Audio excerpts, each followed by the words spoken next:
Hey, how you doing? Well, Thanksgiving 2020. Boy, what a year it's been, huh? This is one for the record books.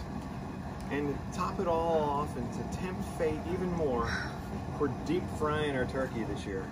Now, we've done this a lot in the past. The most important thing is you want to make sure that your turkey over here is completely thawed. A lot of times you'll think it's thawed, you'll put it in the refrigerator, let it thaw for a week, then when you go to cook it, it's got a big block of ice in the middle. So just make sure, and make sure the animals stay away from the propane and all the propane hoses and the dangerous setup out here. It's kind of a full-time job keeping all of our animals away. But trying to be patient with them. Mm-hmm. Now there's a hook that I had. Probably in the box. To lower this down in the box, maybe. The box is over there. Oh, okay. All right, and of course I've done a video on this before. I just want to emphasize it again. When you get your temperature up to about 375, and the key is to lower your bird slowly. You're hearing some sizzling. That's just some residual water left in the bird. It's a dead animal, so it's going to have some moisture. No matter how carefully you pat dry, it's going to get loud. Most important thing here is lower the bird slowly. You can take up to a minute or even 90 seconds to completely lower the bird into the oil. You probably shouldn't be wearing sandals. You should be wearing long pants. Now I may need to add more oil. I did not do an oil displacement test.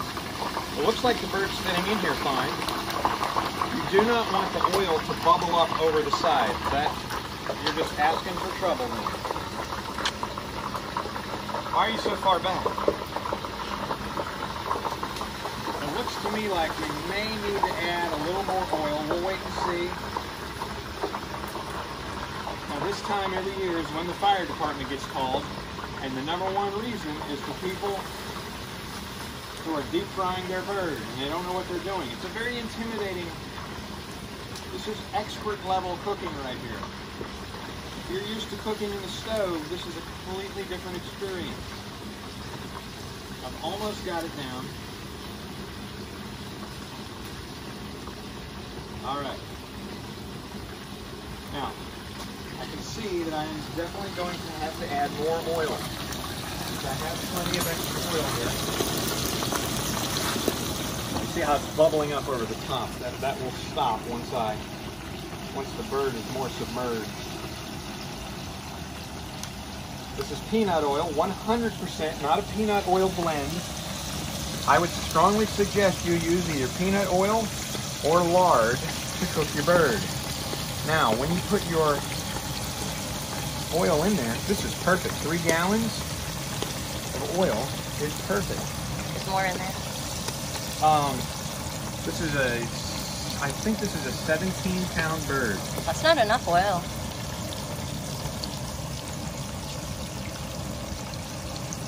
All right. Now, what I was saying is when you put your bird in there, the first thing that's going to happen is that temperature of that oil is going to go way down. You want to use one of these high temperature thermometers to watch and regulate the temperature.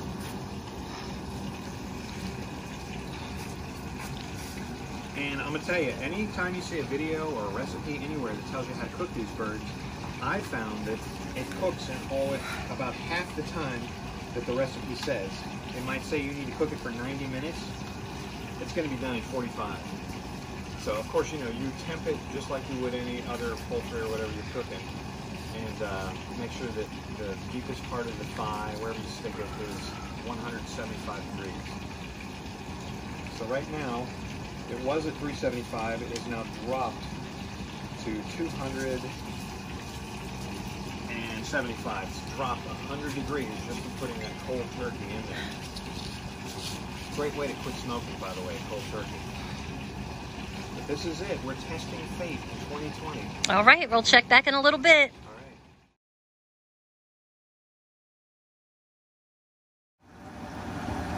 All right, it's been about 20-25 minutes on this bird here.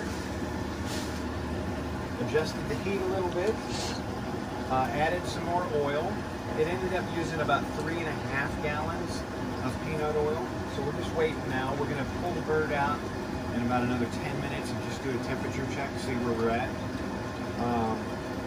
Thing to remember when you are putting the bird down in the oil is that the cavity might fill up separately and might take a little longer. So again, I can't emphasize it enough.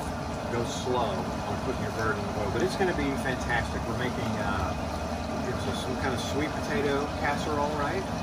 Green bean casserole, homemade stuffing. I mean, from scratch with cranberries and apples and pecans. It's going to be amazing. What else? What am I forgetting? A homemade cranberry sauce, apple pie, mincemeat pie, homemade mincemeat pie. Mashed potatoes and peas. Mashed potatoes. Peas. Peas. What else? Biscuits. Oh yeah, buttermilk biscuits. Man, it's going to be great.